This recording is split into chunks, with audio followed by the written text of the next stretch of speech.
Is there any better time to be in the inland Northwest than the fall?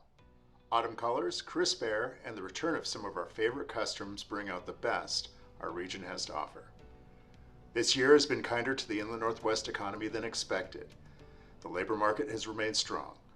Our entrepreneurial ecosystem is thriving, and the financial sector remains a pillar of stability. We've avoided a recession so far, and it makes one wonder, is this what a soft landing looks like? Of course, we still have our challenges. The healthcare sector is still grappling with rising costs. Higher interest rates make capital harder to come by for some, and an especially contentious election season seems to be testing our resolve. But here in the inland Northwest, we don't shy away from a challenge. We are resilient, resourceful, and strong. At the Journal of Business, we endeavor to keep you, our readers, informed about what's happening in your community. Our staff is dedicated to providing you with objective information on news and trends, with the goal of helping you be more successful on your chosen path. It's time to go beyond the sound bites. It's time for more depth than 140 characters can provide. It's time for elevating the conversation.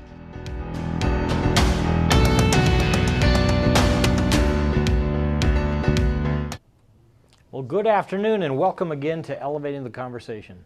My name is Paul Reed and I'm honored to serve as publisher of the Journal of Business. I'm also honored that each month so many of you choose to spend this afternoon with us tackling some really interesting issues over time. You know, it's been almost 3 years since we launched this series, and we did it because you asked us for a venue in which we could have important conversations about challenges and issues impacting our business community. And we've had some great speakers over that time, including people like Stephanie Curran and Frank Velazquez, Shelley O'Quinn, Jim Frank, Steve Scranton, Larry Crowder, Von Schockheimer, and so many more. Next month, we have Bryn West, Vice President of Real Estate at River Park Square owner Kohl's Real Estate, for a discussion about the retail outlook, very timely at that time. But today, we are very pleased to have with us Cyndi Donahue, founder of Amplifying Women's Voices, for a discussion about women in business in the inland Northwest. This has long been a focus of the Journal, not only in these Elevating the Conversation segments, but also in our annual event, Women in Leadership, where we really try to elevate women within organizations to senior positions. You know, we all know by now that organizations are far more successful when they empower women within the organization and elevate them into those positions. So this should be a great, compelling conversation. But before we get to that, I want to thank once again STCU for sponsoring this month's Elevating the Conversation. STCU has been a stalwart sponsor of not only the Elevating the Conversation, but other Journal events and many places in the community where dialogue is being lifted up, and we so appreciate their efforts. Today we have a message from STCU Chief Marketing Officer, the one and only Marty Dickinson. Welcome, Marty. Hi, everybody, and welcome to the Journal of Business Women in Leadership event. STCU loves this event.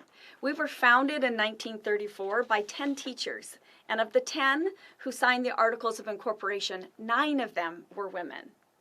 So today, 71% of STCU's workforce is women, and something we're really proud of is that 68% of our leadership team are women. In 2023, we know that 50% of our college-educated is women. They're intelligent, they're tenacious, they're highly skilled, and they clearly have immense ability to multitask. We are seeing long-time needed shifts in gender equality, but we also know that there's still much more to be done. STCU is committed, and we are in this journey with all of you. So today, we're in for a really big treat because one of my very favorite people is going to be speaking. She's an amazing example of not just getting things done and making things happen. She is such a wonderful representative and advocate for women in leadership, and that is Cyndi Donahue. So thank you, Journal of Business, for having STCU once again as the sponsor for this outstanding event. I hope everybody enjoys themselves. Thank you, Marty, and welcome everybody. My name is Lynn Parrish. I'm the editor of the Journal of Business, and I'll be your host for the remainder of the afternoon. Happy to be joined by Cyndi Donahue. Thank you. How are you doing, Cyndi? I'm doing great. I'm excited to be here to talk with you. Yeah, I'm glad you're here. Thanks for your time. Yeah, of course, always. So Cyndi is the founder of Amplifying Women's Voices. Why don't you tell us just a little bit about that to get us rolling? Yeah. So Amplifying Women's Voices started in 2021, and it's a professional development and leadership training series for everyone, not just for women. But we feature regional female leaders' voices in different topics, everything from overcoming imposter syndrome, where you feel like you're always faking it to make it, Sure. To boundaries and saying no, the myth of work-life balance, and all kinds of different topics. Always have 5 different leaders on different topics, and it's just been a really popular, really interactive way to talk about leadership topics and trying to educate the community in ways that they can grow. Great. Great. Now, you had mentioned to me offline that you thought this most recent one, you had an event on Tuesday. We did. Was one of your most higher quality in terms of content. Is that right? They're all different, right? Because we have 5 different leaders, and they're always different, and the topic's always different. But for some reason, this one, there was a lot of wisdom that came out. We had Shelley O'Quinn, we had Charlotte Nemec, Gloria Ochoa-Bruck, who was one of our judges here in the city of Spokane. We had Jackson Riley from Leadership Spokane. We had Cola Boyer, who was one of your rising stars this last year. And they shared so much insight and wisdom, and we never record them. And so people, I think, they're very honest about their thoughts and their advice, and there was a lot of interaction. It had a good vibe in the room, and it felt like everyone was really learning a lot. What was the theme? The theme this time is leadership styles. So what kind of leadership style do you use? Transformative? Do you use adaptive? So we talked about different times to use different types of leadership styles, and also just being aware of yourself and your team and trying to help them grow. Okay. Yeah. Great. It was great. Yeah, good. I'm sorry to have missed it. I'm sorry you missed it too. We actually had more men attend this time than we ever have, and that's really the goal, because we can talk with other women about women in leadership till we're blue in the face, but if we don't have everyone in the conversation about the need to elevate women, then we're not going to get anywhere. And so we really need everyone to attend and to champion women, to sponsor them, and to mentor them. So it was really great to have so many men in the room. Oh, that's great. Yeah. That has been a point of emphasis for our Women in Leadership event through the years as well. I remember because I came to one of your breakfasts, and I think I stood up and challenged everyone to try to bring someone that was not a woman the next year. Good. So you did that on Tuesday. Yesterday, Gonzaga had its Women Lead Luncheon. Correct. And now we're doing this today. I know. So this suggests 2 things to me. One is that this is a topic that's top of mind for much of our business community. And second, that there's demand for these kinds of events. And I just wanted to throw the question of why you think that is at this time. Well, I think we all want to connect and to learn, regardless of gender and other qualities. But I think women in leadership events sell out because women are ambitious. And we seek out opportunities to develop our skills and to become more informed leaders. And also probably because we want to eradicate bias that prevents women from rising and to have more representation in leadership in the different companies that we work in. Oh, that's great. That'd be my guess. But I think it's connecting and learning. I think everyone craves that. Sure. Yeah, good. So you had sent me an article in preparation for this that introduced me to a new concept, which was less about glass ceiling and more about broken rung. Could you kind of explain that dynamic to me? Yeah, so we used to think there's this glass ceiling and women just can't seem to, keep butting our heads up against it, but that's really not the issue. It starts down lower. So it happens from entry level to manager. So for every 100 men that go from entry level into management, only 87 women are promoted. So then you can imagine if it starts there, then how many women can go to director and vice president and so on. And so then at the C-suite position now we only have 28% representation of women because it starts down lower. Right. And so it's really starting at the younger age, letting women and non-binary people, everyone, to develop their skills and have the leadership skills to be promoted from a lower level all the way up, because only 1 in 4 women in the C-suite, right? And it's worse for women of color, only 1 in 16. Sure. So it's really starting early. And I think in letting women understand that the sky's the limit, right? And that they can accomplish anything. And I think we all think that, oh, why are we still talking about this? Isn't this over yet? But it's really not. Right. So yeah, that's what the broken rung is. And that came from the McKinsey study. They do an amazing study on women in leadership in the workplace every year. Yeah. Now we have seen progress in many areas. One of the articles that I read recently talked about hitting a benchmark in terms of women in leadership positions in publicly traded companies, I think it was. But that comes at a time where we've also seen a pretty significant slide backward during the pandemic of women in the workplace in general. In other words, women leaving the workplace in greater numbers than men during the pandemic. Yeah. And so I was just curious, that's something that Rochelle Strother talked about when she was a guest on Elevating at one point. And I was just wondering if you had any sense of an update on that. Well, that started during the pandemic. So for every woman that's in the director position, 2 have been leaving. Sure. So we're significantly losing. And Yeah. in this region in particular, we have so many people in healthcare and in the service industry. And so during the pandemic, when you have, let's say, a 2-income household, and someone needs to help do online learning for your kids, Right. and who's going to, then that tended to be who left. And so we're still haven't moved forward. Yeah. I think that that's something that we need to work on, especially in this area here in Sure. our region. Sure. Yeah. Well, you brought up childcare, and childcare is still a significant issue for the workforce. Please correct me if I'm wrong. You are very correct. Yeah. And so have you heard or are you aware of anything that is making that easier for families in our region? Yes, so we have our economic development organizations all got together to do our 10-year plan, right? Our community economic development plan, and that is in there, the strategy. Okay. It's not only finding childcare, but it's finding quality childcare that's affordable. Sure. And so not just any childcare, because you're not going to just put your child with anyone. Right. And so that's something that's a big focus now in our area, and I know that there's a lot of people trying to identify where are the childcare options, what are they, how can we grow, how can we attract more providers to our Right. area. So I know it's an area of focus for the whole region through that economic development strategy. Yeah. Yeah. Quality and affordable. That's a high bar. It is a high bar, Yeah. to leave your child with someone and then be able to go out and attain the goals of your career. And that's what we had in the Amplifying series. We had the myth of work-life balance, because it's not like Sure. a scale where you balance them. It's a pendulum, and it swings one way or the other, and you Right. feel like you're never really where you want to be on either side. Sure. And that's a Sure. struggle. Yeah. Unfortunately, we're both past the childcare. We are. We're in the driving phase Yeah. where we're just terrified, and you should all be out there very careful, because both our children have driving permits. Yeah. Yes.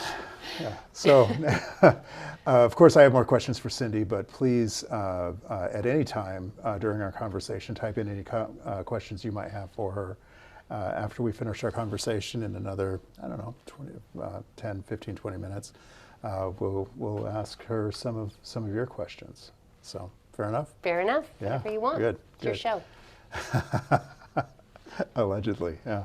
So one of the things that I wanted to talk to you about, this came up when Keonta Duncan was a guest, talking about diversity, equity, and inclusion is microaggressions. And so, in my mind, as a white male, I think of a lot of the systemic issues that have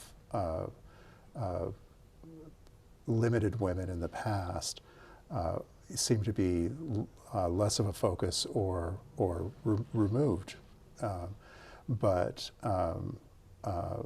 there are still a number of challenges that women face that maybe someone like me may not be aware of, and that's at the root of some of them. So could you kind of talk about microaggressions and what that is, and how they might be reduced or eliminated in the workplace? Yeah, I think it's just being aware when you're speaking. And so in the last 5 years, I've been called dear, I've been called honey. I've been assumed to take notes in a room full of men. And so it's all those slights. It's the slights and it's demeaning commentary, just comments that people maybe don't think about, that it makes you hide yourself a little bit. Sure. It makes you want to be quiet. You don't want to share your ideas.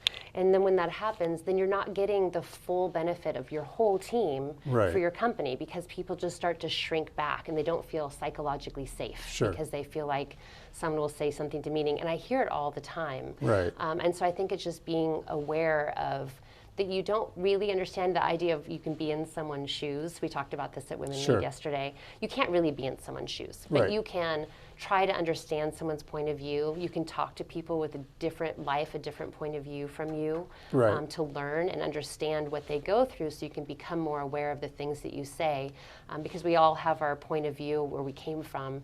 And I think it's just being really self-aware Sure. of what you're saying and making sure everyone has a turn to speak at a meeting. Right.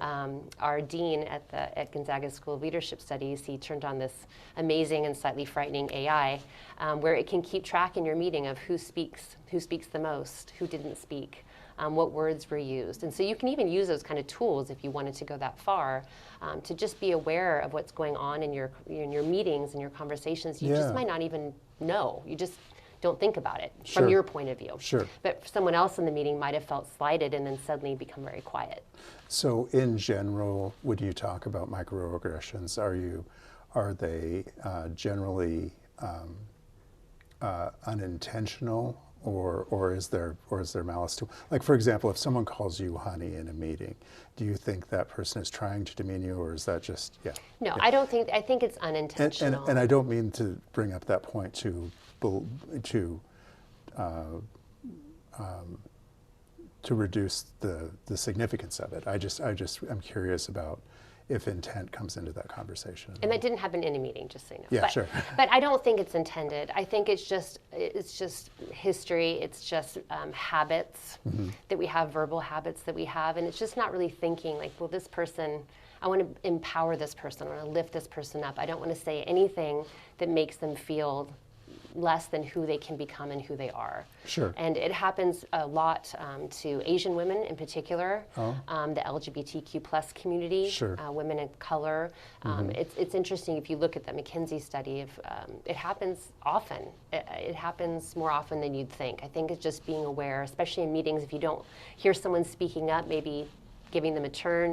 If you notice someone speaking over anyone, saying, let's let this person finish their point before you start speaking. So it's being interrupted. It can be small things, but you start to shrink back and you don't shine as bright as you can Sure. when that's happening to you. And it happens for some people over and over again, to the point where they're frustrated and they don't want to share their ideas and they just don't feel like they'll be heard.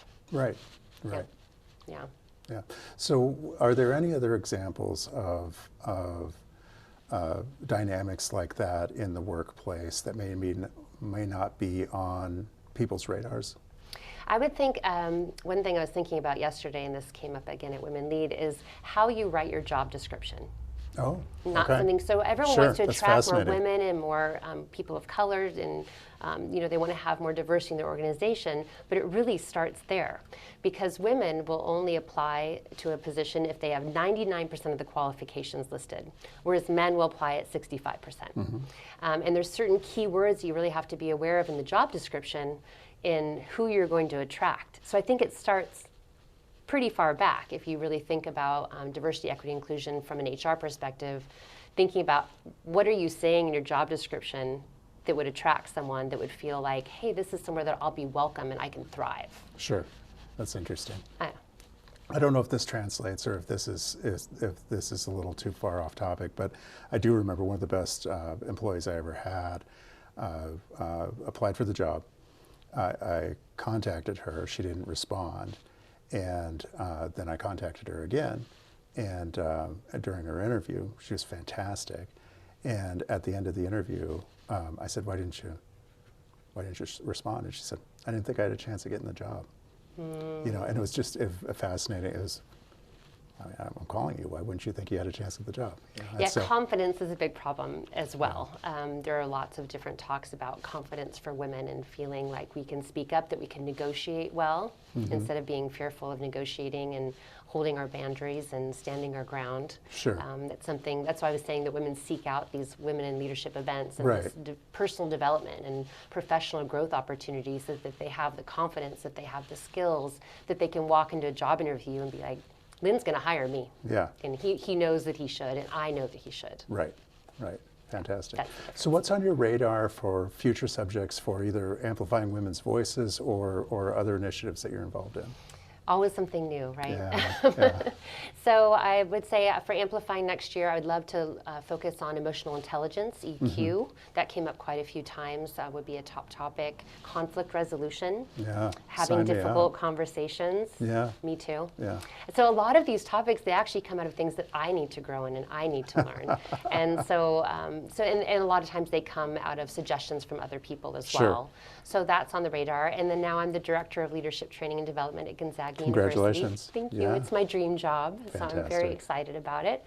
So I'm sure a lot of opportunities for learning will come out of my new position at Gonzaga, and then helping Sherry Lynch with Women Lead. So, Sure. and then of course your breakfast and Right. But I attend as many events for women in leadership and growth opportunities that I can too, because I'm always learning. I would say 10 years ago, I would not have been sitting in this chair talking to you about women in leadership. Wasn't even on my radar. It isn't something that I had the confidence in myself to think that I had within me. Yeah.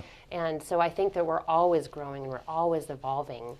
And so I don't really know what's on the horizon other than just continuing to learn and connect people. That's really my personal why, is connecting people Sure. with each other and just seeing what can come out of that. So you never know what partnership or event or a new kind of a mentorship sponsorship program. That's something that I think we really need in our community. We've talked about it quite a bit, is I have this dream of connecting all of the organizations together. And trying to have a kind of a mentorship network Yeah. that crosses all organizations. So no matter where you went to university, what organization you're a member of, you have this opportunity to seek out mentorship opportunities and a chance to sponsor someone else. So that's the big dream. Yeah. Well, it's a good dream. And, I feel like mentorship's coming up more and more in the business community these days.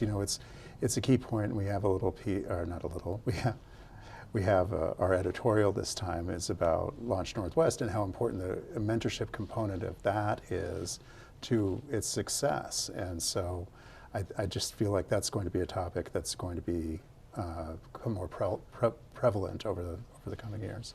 Yeah, I think for personal growth, it's seeking advice from someone and connecting in real life, because you can look online until you're blue in the face, but Sure. but really learning from someone who's been there or had experiences or an industry that's similar to yours, and not just mentorship, but having people that believe in you. So sponsorship, that was one of the topics we had before too, is mentorship and sponsorship and the difference between the two, and having someone that believes in you and recommends you for a board or recommends you for a project that you wouldn't have maybe volunteered yourself, but will push your limits a little bit and pushes you into new ways to learn. I think I was telling you, I spoke at Disrupt HR, and that was a huge shift forward for me. Maybe forward, maybe backward, I don't know. But it was definitely pushing myself into something new. So just taking a hold of those opportunities to be mentored or to sponsor someone or take something on that you maybe aren't sure you can do, but you do it anyway. Sure. Right? You rise to the occasion.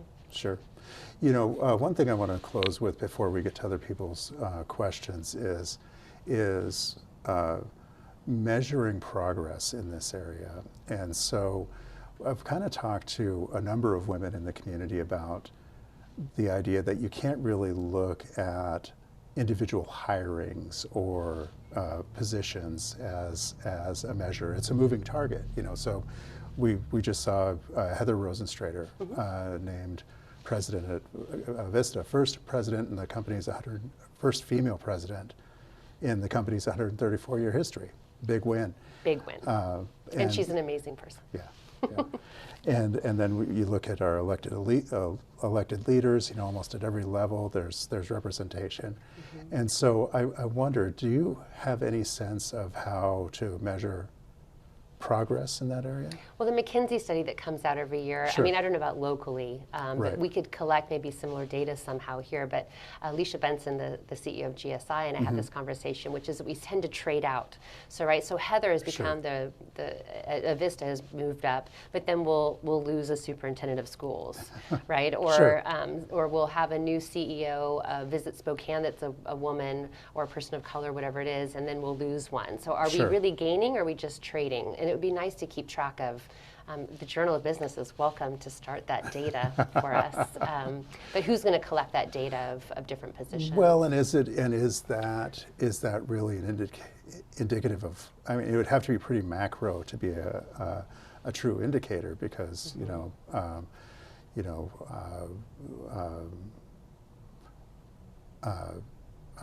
blanking on her first name. Captain Kirkpatrick leaves as the chief of police, and then is replaced by Chief Meidel. Is that a step backward? I don't think it is. It's just the trading out. That's what I was Right. saying. What you could do is you could take your best places to work and take data from those companies. Sure. Maybe. Sure. Yeah. I'm just letting you take that ball for the data. Data collection's All right, challenge accepted. Yeah, sure. Data sure. collection's not my gift. Yeah. Can I just run one other thing by you? And I've always been reluctant to bring this up, but it's something I've thought about, and I just would love to get your thoughts on it. You and I are both Generation X. Yes, right? we are. And one of the things that I think about a lot is the transfer of power hasn't even happened to our generation yet. I mean, we've never had a generation. You're younger than I am, I'm sure, but I'm 52, and I still haven't had a president who's from my generation, right? As a matter of fact, the president now, and making no political statement, but he's silent generation. He's not even boomer. And so I wonder about if once that transfer happens, if this is an area where we're going to see some of that, some greater progress. If you think about the baby boomer generation, it was the Equal Credit Opportunity Act that passed in 1974, I believe it was, that allowed women to borrow money without a male cosigner. I just had this conversation today. You could get a credit card without your dad or your husband signing. Yeah. I know, it's crazy. But that's not that long ago. And so if you think about boomer women, the oldest of them were well into their 20s, when that happened. The youngest were alive. And so it just seems like, and that's the generation that still holds the bulk of the power in the country. And I just wonder if once, and who knows if we'll ever see a Gen X president, they might just skip us, right? We're the forgotten generation. That's one of our names. But you just wonder if you're going to see things happen more rapidly as that transfer of power happens from one generation to the other. You would hope so, right? That as a society we become so enlightened and had these conversations about equality that Sure. we would take a giant leap forward if that happens. I think that would be fantastic. Yeah. But boomers make up this huge amount of people. Then Yeah. Gen X is right here, and then the millennials are right behind us with another big chunk of people. So it will be interesting, but I think millennials and Gen X, I think, will move forward in terms of equality, in terms of seeing people for who they are and the skills that they possess, as opposed to their orientation, their gender, the color of their skin. I would hope that we would make a big leap forward. Yeah. Well, and if for no other reason than just because, our generation and younger generations will have never experienced having to ask their dad to get a credit card, I mean, all things being equal, Yes. So.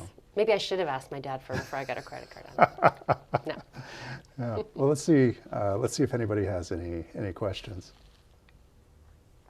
Yes, we do have one question from Amanda Landreth. Thank you, Cyndi, for what you have done in our community to bring women together. Can you share if you have any more dreams or ideas for this in the next few years in Spokane, bringing women together? Hi, Amanda. I know you very well. Yes, my other dream, thank you for writing in a question. So my other dream I have is to bring organizations together like EWI, GSI, all of the different women in leadership organizations together for maybe a 2-day conference where we could feature Spokane from an economic development perspective, and be able to have everyone there represented together, as opposed to having separate events, so where we could all learn and grow over a day or 2 days and have these different speakers from all the different organizations. EWI is Executive Women International, Sure, right, Amanda's sure. from. Yeah. And so there's so many great organizations for women in leadership, and I think if we could all come together and really showcase what we do here for women and for, for all diversity, people of color, the LGBTQ plus community, I think that would be a good step. So that's my other dream, besides the mentorship network. Thanks. That sounds great, and make sure that we're invited to that, Cyndi. Yes. So no other questions, but let me throw one at you. If you were to give one piece of advice to an organizational leader, perhaps a male organizational leader, about ways to minimize the impact of that broken rung, or to take away the chances of the broken rung, what would that one piece of advice be? I would say get to know your people on a personal level, to have real understanding, compassion, and empathy who they are, and to understand their goals and their dreams, so that you're really growing the whole person. I think that would make a big difference. Having regular reviews so that people get to see their growth, and that they know what their growth path is, and that they can move forward along it, and know that there won't be any big hindrances along the way, so that they're prepared and know where they need to develop, how they need to grow, and keep moving forward. Yeah, absolutely. And so last question, just the same question but aimed in a different direction. So what piece of advice would you give to a woman in the workplace who either fears the broken rung or has encountered the broken rung? What advice would you give to that woman to move up the ladder, to avoid that rung, or to get past it?